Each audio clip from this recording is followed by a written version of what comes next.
नमस्कार, स्वागत आहे तुमचं माझ्या यूट्यूब चॅनेलमध्ये। आजचा आपण जो नाश्ता बनवणार आहोत तो अगदी झटपट पण खायला खूप हेल्दी असा हा नाश्ता आहे। तर सुरुवात आपण पीठ मळण्यापासून तयार करणार आहोत।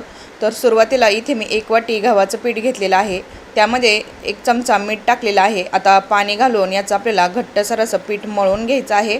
तर इथे बघू शकतो पीठ आपलं मळून तयार आहे। वरती थोडंसं तेलाने याला कवर करून घ्यायचं आहे आणि पीठ आपल्याला 10 मिनिटे भिजण्यासाठी व्यवस्थित ठेवायचं आहे। पीठ आपलं व्यवस्थित मुरत आहे तोपर्यंत आपण यासाठी लागणारं स्टफिंग बनवून घेऊया। तर इथे मी 3 उकडलेले बटाटे मॅश करून घेतलेले आहेत।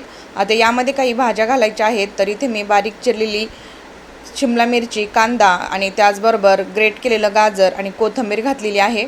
यामध्ये तुम्ही तुमच्या आवडीच्या कोणत्याही भाज्या इथे वापरू शकता। आता यामध्ये काही बेसिक मसाले आपण वापरणार आहोत। तर चिली फ्लेक्स घातलेले आहेत, चवीनुसार मीठ इथे आपण वापरायचं आहे, चाट मसाला घालायचा आहे आणि इथे आपण धने पावडर वापरणार आहोत। तर एवढेच सामान इथं आपल्याला लागणार आहे। अगदी घरातील किरकोळ साहित्य वापरून आज आपण नाश्त्यासाठी अगदी हेल्दी असा पदार्थ बनवणार आहोत। हे सगळं सामान सगळ्यांच्याच घरी असतं, त्यामुळे बनवायला हा नाश्ता खूप सोपा आहे आणि झटपटसुद्धा आहे।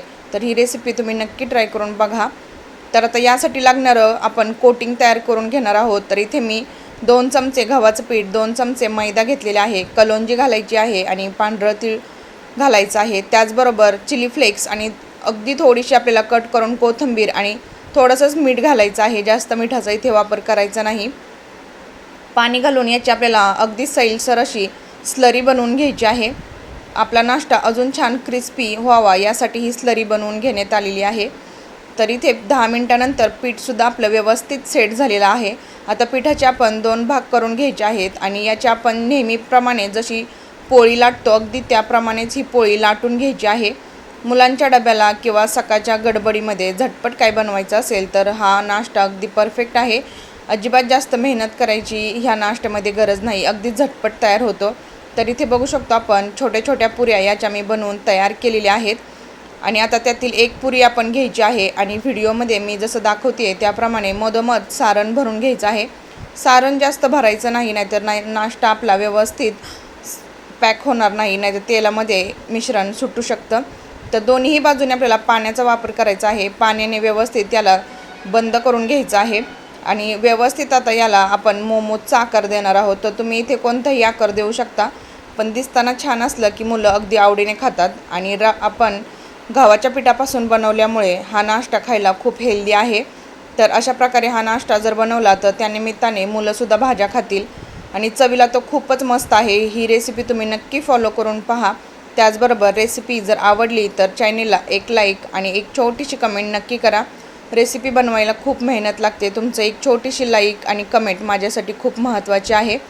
तर अशाच प्रकारे मी ह्या सर्व पुऱ्यांचे मोमोज बनवून घेतलेले आहेत। तर तुम्ही इथे बघू शकता याला किती छान आकार आलेला आहे आणि दिसताना आपले मोमोज किती छान झालेले आहेत। तर आता आपण सुरुवातीला जी स्लरी बनवून ठेवलेली त्या स्लरीमध्ये हे व्यवस्थित आपल्याला घोळवून घ्यायचं आहे, जेणेकरून याला डबल कोटिंग तयार होईल आणि तेलामध्ये तळल्यावरती हा नाश्ता अजूनच छान क्रिस्पी होईल।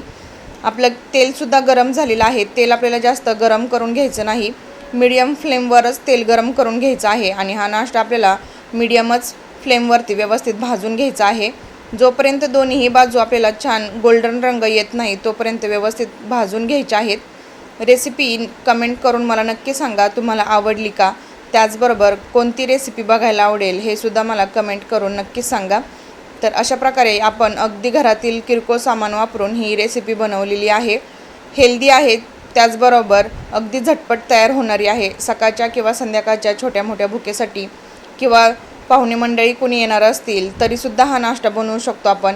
अजिबात वाटणार नाही की आपण यामध्ये चपातीचं पीठ वापरून हा नाश्ता बनवलेला आहे। एवढा खायला हा मस्त आणि तितकाच चविष्ट आहे। तर अशा प्रकारे आपण याच्या दोन्ही बाजू व्यवस्थित फ्राय करून घेऊया। तर बघू शकतो आपण याला छान रंग यायला सुरुवात झालेली आहे आणि आपण 5 मिनिटानंतर बघू शकतो याला छान रंग आलेला आहे। हा नाश्ता भाजायला कमीत कमी 5 ते 6 मिनटं लागतात, जास्त वेळ लागत नाही। तर आपला नाश्ता बनवून तयार झालेला आहे। तर आता आपण हा काढून घेऊया। तर तुम्ही हा नाश्ता असाही खाऊ शकता, याला कोणत्याही सॉसची गरज नाही, असाही हा नाश्ता खायला खूप मस्त लागतो। तर रेसिपी नक्की ट्राय करून बघा, आवडली तर लाईक शेअर फॉलो नक्की करा। धन्यवाद।